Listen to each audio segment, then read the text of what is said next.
5 ওয়াক্ত নামাজ কালাম পড়ে, এর পরেও জাহান্নামে যাবে যারা, তারা হলো 17 শ্রেণীর লোক। আমরা এক নজরে আবারও বলে দিচ্ছি, হারাম খাদ্য যে গ্রহণ করে 1, 2 আত্মীয়তার সম্পর্ক ছিন্ন করে যে, নাম্বার 3 প্রতিবেশীকে যে কষ্ট দেয়, নাম্বার 4 মা বাবার অবাধ্য সন্তান, মা বাবার কথা শোনে না সে, নাম্বার 5 উগ্র মেজাজি, টেরা, গোয়ার, সবসময় সবাইকে দমায় রাখে, এই টাইপের লোক।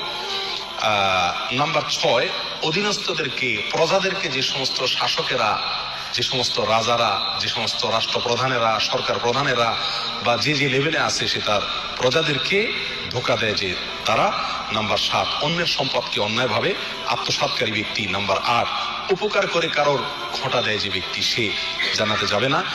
নাম্বার 9 চগলখোর ব্যক্তি জান্নাতে যাবে না, মানুষের পিছনে কথা লাগায় বেড়ায় একজনের আরেকজনের কাছে।